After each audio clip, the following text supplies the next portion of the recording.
Sa bisa ng inisyong Temporary Restraining Order o TRO, ipinatitigil muna ng Korte Suprema ang paglilipat ng gobyerno ng hindi pa nagamit na pondo ng PhilHealth papunta sa iba't ibang proyekto ng pamahalaan. Halos 90 billion pesos ang unused funds. Pero ang sakop ng TRO ay yun na lang natitira na di pa nalilipat. The TRO is effective immediately. The TRO is just really to prevent the further transfer of more funds from PhilHealth to the National Treasury. Nauna nang sinabi ng PhilHealth na nakapaglipat na sila ng kabuuang 60 billion pesos sa National Treasury mula pa noong Mayo. Hindi pa sakop ng TRO ang pagbabalik sa nailipat ng pondo, pagamat kasama ito sa hiling ng petitioners.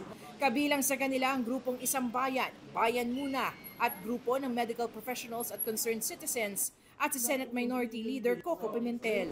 Consolidated na o sabay-sabay ng diringgin ng Korte Suprema ang mga petisyon ng mga grupong kumwe-question sa constitutionality o pagkaayon sa saligang batas ng paglilipat ng unused PhilHealth funds. Nakatakda ang oral arguments para dito sa January 14, 2025.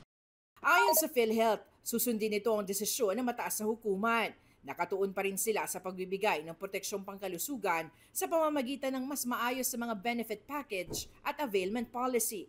Binigyan ng korte ng 10 araw para magkomento ang mga respondent, kabilang ang mga leader ng Finance Department, Kongreso at PhilHealth. Nire-respeto naman ng Office of the Solicitor General na kumakatawan sa mga respondent ang TRO ng Korte Suprema. Nire-respeto rin ng Department of Finance ang desisyong ito.